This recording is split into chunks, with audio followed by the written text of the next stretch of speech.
Notice how job postings in the Philippines always ask for a quote-unquote pleasing personality. We all know what that actually means. It means don't be ugly. HR will never tell you this, but your face is losing you money.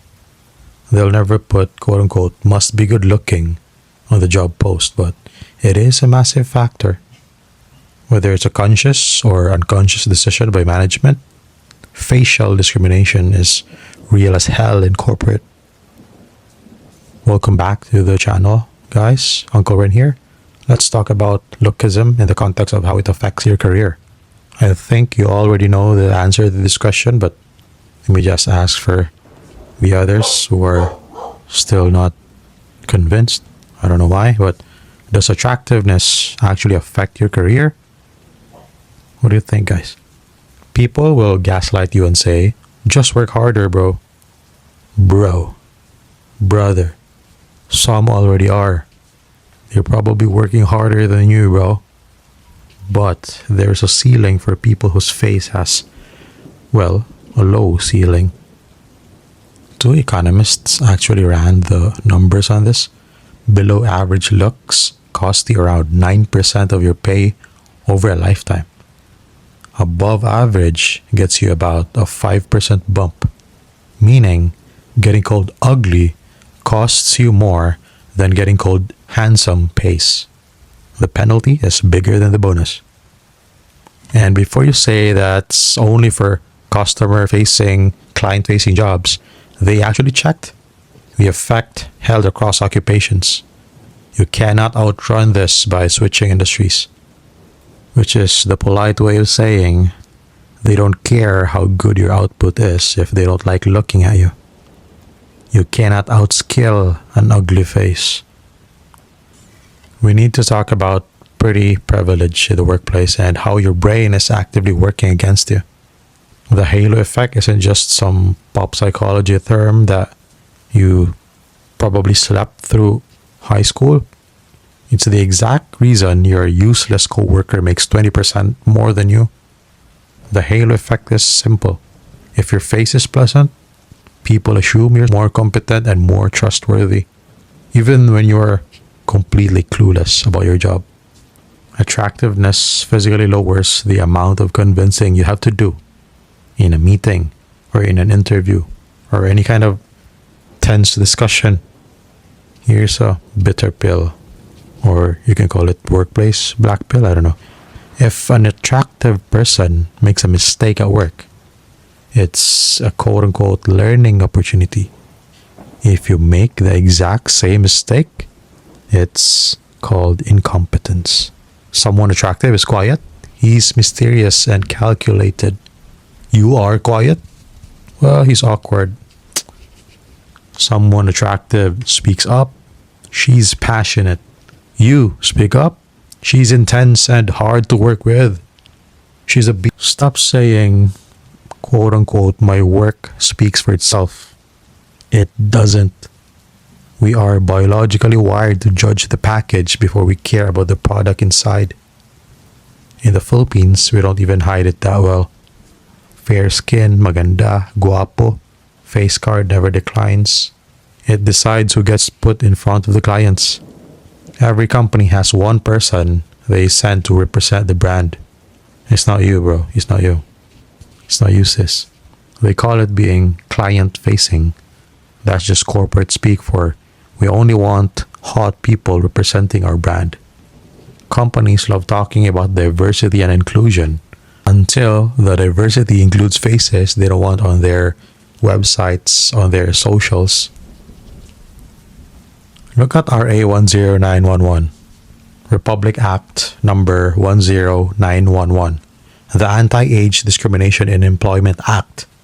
Your employer cannot ask for about your birthday or how old you are on the application form, but your employer can absolutely ask for your face. Somebody looked at your 2x2 picture before they read a single line of your work experience. That's the market you're in. San Juan City passed an ordinance banning pleasing personality from job postings back in August 2015. That's almost exactly 11 years ago. That's one city. Everywhere else, it's still legal to print. There's also a comprehensive anti-discrimination bill that lists physical features as a protected attribute. It's been filed and refiled since the year 2000, and it's still a bill. Not a law, just still a bill. In 2023, a job ad went viral here in the Philippines asking for a clear complexion, a good set of teeth, and weight proportional to height. The company apologized because they got caught, but the practice didn't move an inch.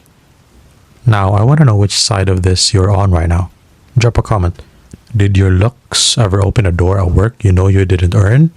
Or did they close one you know you actually did? And tell me where you're watching from. If you're from the Philippines, where they literally ask for the photo, or in the US, where asking for it might get you a lawsuit, if I got it correctly, or Canada, where I'm told they at least have the decency to pretend they didn't look, or anywhere in the world, really. Let our little community know. Let us know how cooked you are.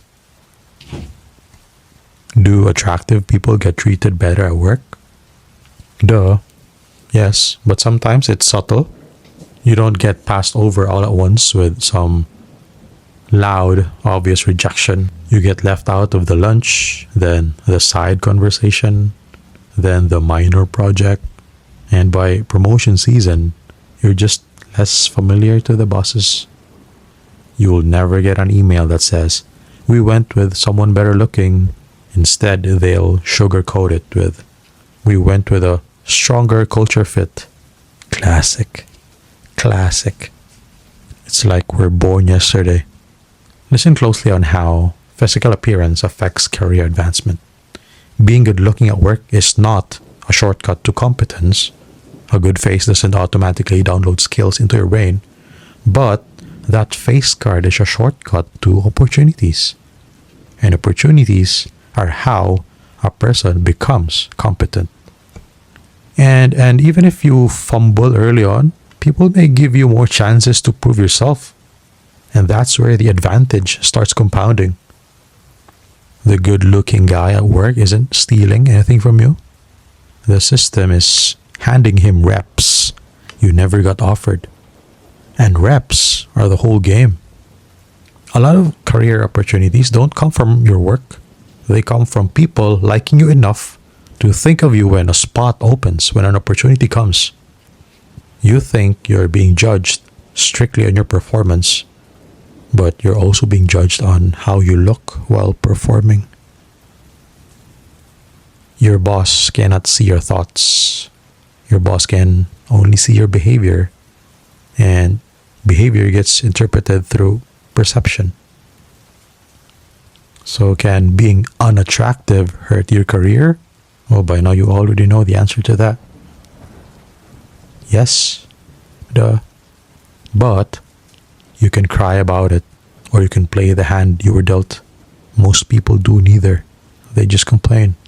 But sometimes I understand them. I understand the pain. But the thing is, we cannot just opt out just like what people do with dating, because this is literally our livelihood, unfortunately. And the workplace is not a pure meritocracy. People don't know everything you do. Your boss doesn't see every hour of your sweat. Your co-workers don't know your complex thought process. So they use imperfect shortcuts. They judge the optics, like I discussed in my previous video about being a performative corporate male. They judge the optics, which can include, well, your attractiveness. So if you're chopped, you're sub 5,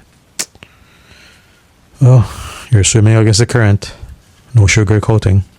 And you don't have to like that reality to understand it. Try navigating a room full of corporate egos when you're a 5'4" chopped man. You don't have the luxury of commanding attention just by existing in the space as a sub 5 or even a normie. You have to manufacture that presence. You don't control the face you were born with. You do control whether you take care of it. Because if you already know appearance matters this much, why would you voluntarily neglect it?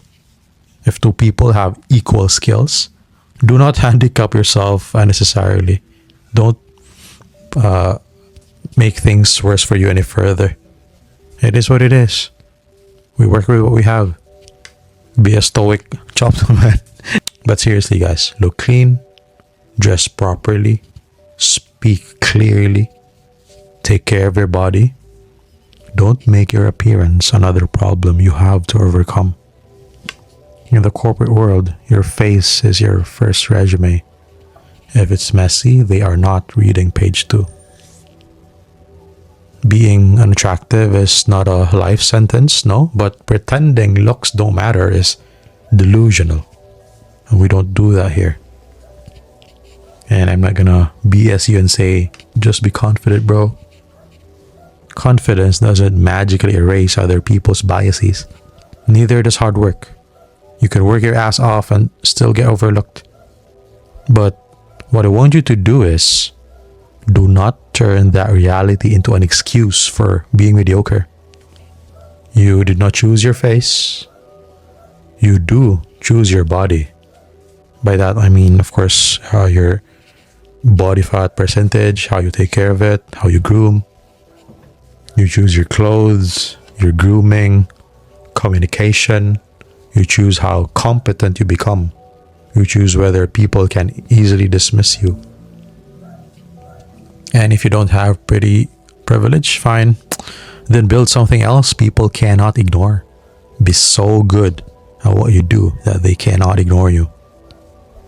You're swimming against the currents, but you will find a way to catch up anyway. Become extremely good at what you do. Become reliable. Become articulate. Become someone people want in the room because you're valuable. You know, the margin for error for guys who are not facially gifted is very narrow. But yeah, once again, we gotta make do with what we have. It is what it is. Half of you will call this quote-unquote quote because it's easier to type that than to actually do the work. The ugly truth about the ugly tax. Unsurprising, pun intended. You may have to work harder. That sucks. But now you know. So stop wasting energy asking whether the game is fair. It isn't. If I may use some mixed martial arts analogy, because I just watched UFC. You're walking into the fight with the worst matchup. You don't get to choose your opponent. You're playing with a handicap or maybe even an injury. You have less room for mistakes. You don't get as much benefit of the doubt. You are the underdog. And your odds are probably worse than Justin Gaethje against Ilia Topuria. But you don't need to win every exchange. Not even every round. You just need to figure out where you have an advantage. Then make them fight you there. So get good at the things you can control. Build an advantage somewhere else. Your job is to figure out how to win anyway.